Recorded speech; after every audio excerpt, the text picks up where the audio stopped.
Bienvenidos a este último programa de Un ancla en la tormenta. Estamos en el tiempo de la Iglesia, un tiempo en el que Dios ya nos lo ha dado todo, la Iglesia lo transmite al mundo, pero nos ha enviado al Espíritu Santo para conocer en plenitud esa verdad que ya se nos ha entregado.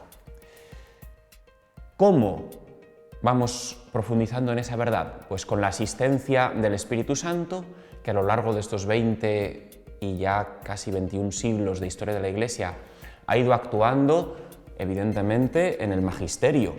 El Espíritu Santo ha ido iluminando a los papas en la progresión de la verdad, a los papas, a los obispos, a los teólogos de la Iglesia, a los santos, y estos han ido poco a poco entrando en ese tesoro que es la revelación y la verdad que va acompañando a esa revelación, y entonces hoy conocemos más profundamente la verdad que eso implica. También el Espíritu Santo ha ido de un modo particular, a través de revelaciones privadas, ayudando a la Iglesia en su caminar a comprender mejor esta verdad.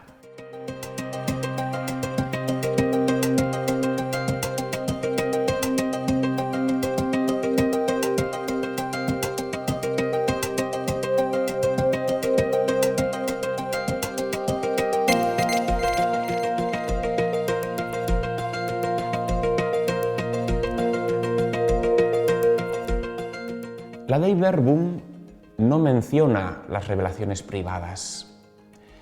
No le tocaba, no era su papel, no era su objetivo. Quería explicar lo que era la revelación.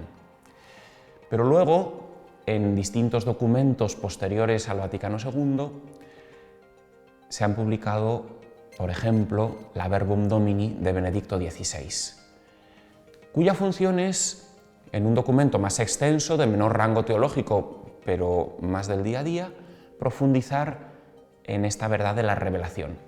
Y ahí sí dedica bastante espacio para lo que cabía esperar a las revelaciones privadas. Invito a los oyentes del programa a que puedan leer este documento.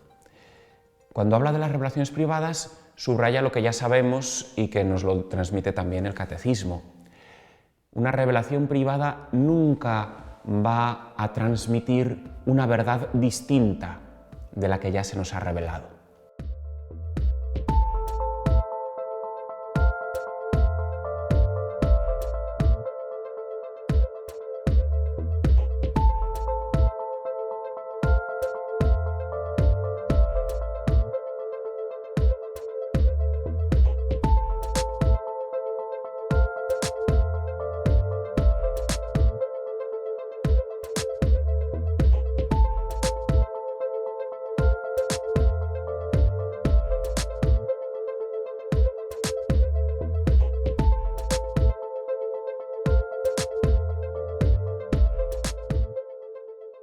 Si en una revelación privada uno ve a la Virgen o al Arcángel San Miguel que le dice que las personas divinas no son 3 sino 4, seguro que es falsa.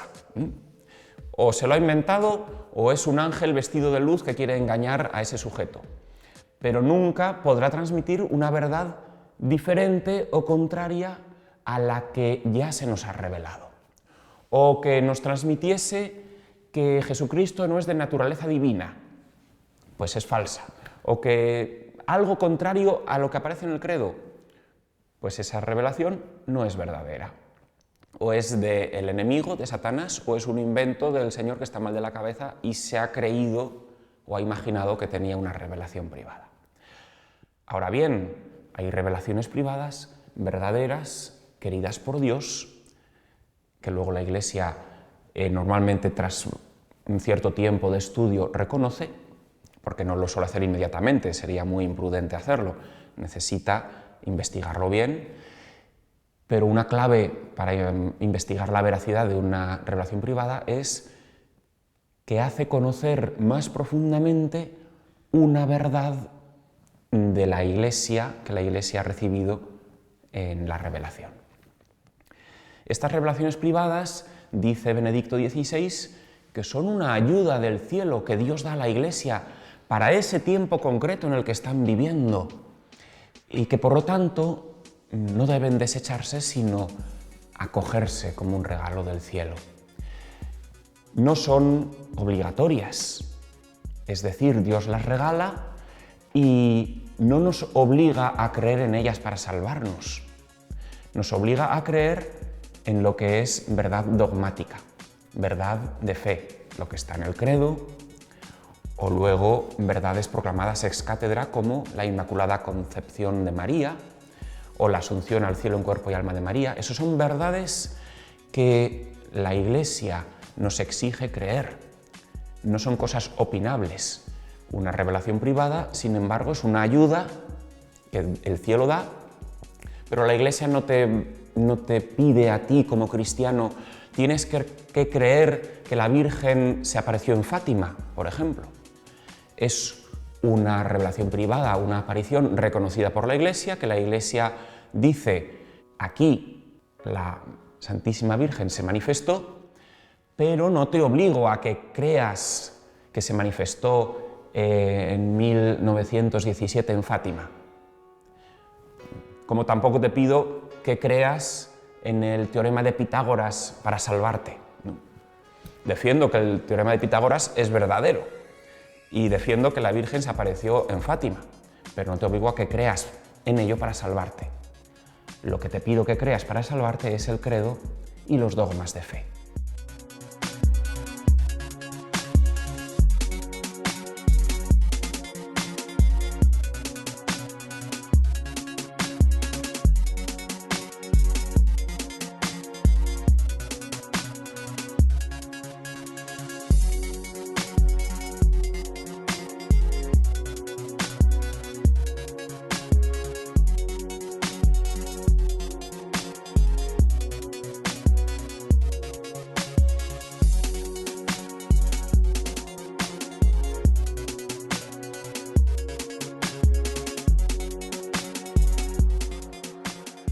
Entonces, haciendo esa salvedad, esa distinción, son una ayuda y sería absurdo despreciar las ayudas que Dios da desde el cielo, ¿no?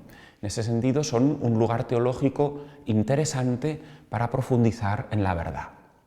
De hecho, cuando uno estudia la historia de la Iglesia, ve que estas revelaciones privadas han sido un motor impresionante para mover al pueblo de Dios hacia la santidad, hacia la devoción. Cuando uno estudia, por ejemplo, la historia del dogma de la Inmaculada, cómo el pueblo entero lo anhelaba, lo deseaba, y cuando se proclama ese dogma y 4 años después se manifiesta en Lourdes la Virgen, supuso una fuente de alegría, una fuente de devoción, una fuente de vocaciones y de consagraciones a Dios en la Iglesia impresionante. Lo mismo Fátima, fue un revulsivo para toda Europa en el siglo XX. Con lo cual, son una ayuda muy buena. Un lugar teológico, también hay que poder entrar en esos contenidos que Dios revela para profundizar en la fe que ya conocemos. Luego ha habido, una cosa son las apariciones, son un tipo de revelaciones privadas, y otro tipo de revelaciones privadas son pues lo que los místicos reciben o las revelaciones más concretas, pues por ejemplo, Ana Catarina Emmerich tiene unas revelaciones privadas sobre la vida y la pasión de Cristo, otros místicos las han tenido, o Santa Verónica Giuliani, o tantos otros que hay que estudiarlas y ver cómo nos ayudan a profundizar en la verdad. También sabiendo que no son revelación pública y que siempre están adaptadas al sujeto. Eso quiere decir que aun siendo verdaderas, hay que saber leerlas e interpretarlas. Por ejemplo, a Ana Catarina Emmerich se le manifiesta la vida de Jesús y su pasión, pues no en hebreo o arameo, porque no habría entendido nada, sino en su dialecto alemán que ella hablaba. Con lo cual ya hay un trasvase. La revelación privada siempre implica una adaptación de la verdad al sujeto que lo recibe. En primer lugar, el idioma que tiene. En segundo lugar, su concepción de la belleza, de la verdad, del dogma. Entonces, este es un principio teológico fundamental. Dios se manifiesta al modo del recipiente, del que recibe lo que le transmite. Y es inseparable de ese recipiente, por eso es muy importante estudiarlo con esa precaución y con esa cautela.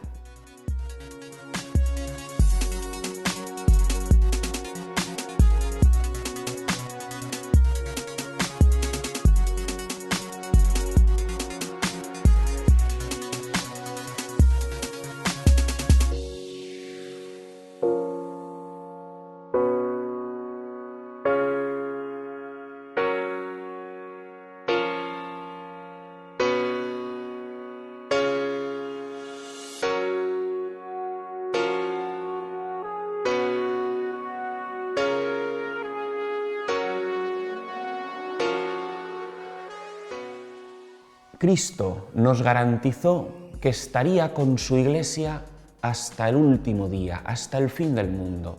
Cristo garantizó a Pedro que era la piedra y que sobre esa piedra se edificaba la Iglesia y que el poder del infierno no la derrotaría y que la Iglesia nos guiará siempre por el camino de la verdad, que el Espíritu Santo asistirá siempre hasta que alcancemos la verdad plena.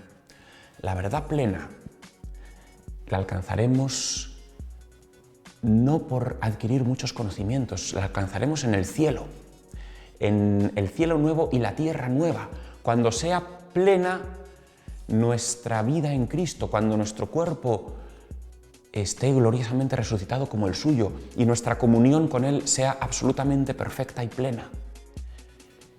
Y nuestro conocimiento de toda la historia de la salvación alcance también su plenitud. Por lo tanto, caminamos hacia la verdad plena no porque nos falten conocimientos, que quizá también, sino porque nos falta alcanzar el último capítulo del Apocalipsis, que la esposa del Cordero baje desde el cielo en plenitud y todo el universo se revista de la gloria de Cristo y veamos a Dios cara a cara y nos abracemos a Él ya gloriosos y sea vencida definitivamente la muerte y el pecado.